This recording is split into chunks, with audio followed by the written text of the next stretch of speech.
రాజశేఖర రెడ్డి కుటుంబం అంటే విపరీతమైన ద్వేషం.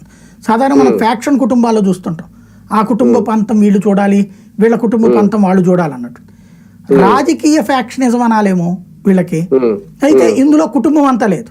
పవన్ వర్సెస్ వైఎస్ కుటుంబం, వైఎస్ కుటుంబ నాశనం అన్నటువంటిది, లేదా వైఎస్ రాజశేఖర రెడ్డి తర్వాత ఇంకా, ఎందుకంటే షర్మిల పట్ల పాజిటివ్గానే ఉన్నాడు ఇతను.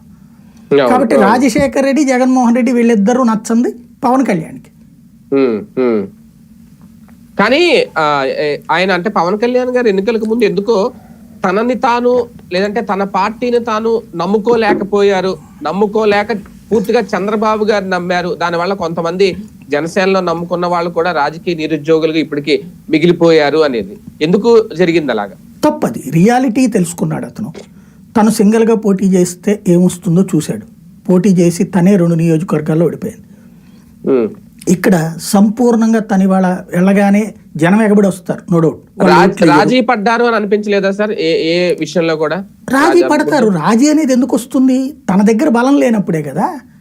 తన దగ్గర బలం ఉంటే ఎందుకు రాజీ పడతాడు ఆయన? తను సింగిల్గా గెలవగలనన్న నమ్మకం లేకనే కదా.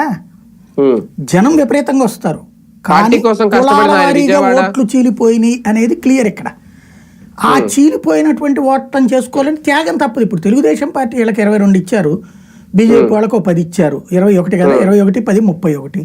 మరి 31 తెలుగుదేశం వాళ్ళు కూడా కోల్పోయినట్టే కదా. ఆ నియోజకవర్గాల్లో తెలుగుదేశాన్ని నమ్ముకున్న నష్టపోయినట్టే కదా. అలాగే